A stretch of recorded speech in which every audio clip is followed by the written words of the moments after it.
എൻ്റെ കൂടെ സപ്പോർട്ടിന് എൻ്റെ പാരൻസും ടീച്ചേഴ്സും ഈ നാട്ടുകാരും പള്ളിയിലുള്ള ആൾക്കാരും ഒരുപാട് ആൾക്കാർ എനിക്ക് വേണ്ടി എന്നെ മോട്ടിവേറ്റ് ചെയ്ത് എനിക്ക് വേണ്ടി പ്രാർത്ഥിക്കുകയും ചെയ്യുന്നുണ്ടായിരുന്നു. അപ്പം ഒരു കൂട്ടായ ശ്രമത്തിൻ്റെ ഒരു ഫലമാണ് ഈ റിസൾട്ട്. എൻ്റെ അധ്യാപകരൊക്കെ പറഞ്ഞത് ഞാൻ അതുപോലെ ചെയ്തു.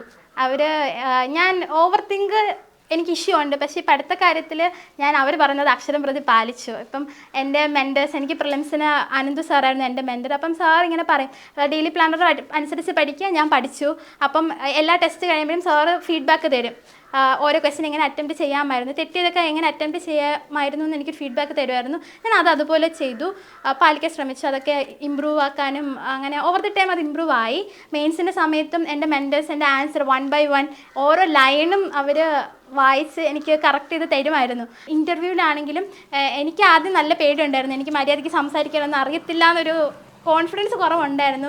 പക്ഷേ എൻ്റെ ടീച്ചേഴ്സൊക്കെ എൻ്റെ അടുത്ത് എല്ലാ കാര്യങ്ങളും എനിക്ക് പറഞ്ഞു തരും. അവർ നന്നായിട്ട് മോട്ടിവേറ്റ് ചെയ്യും.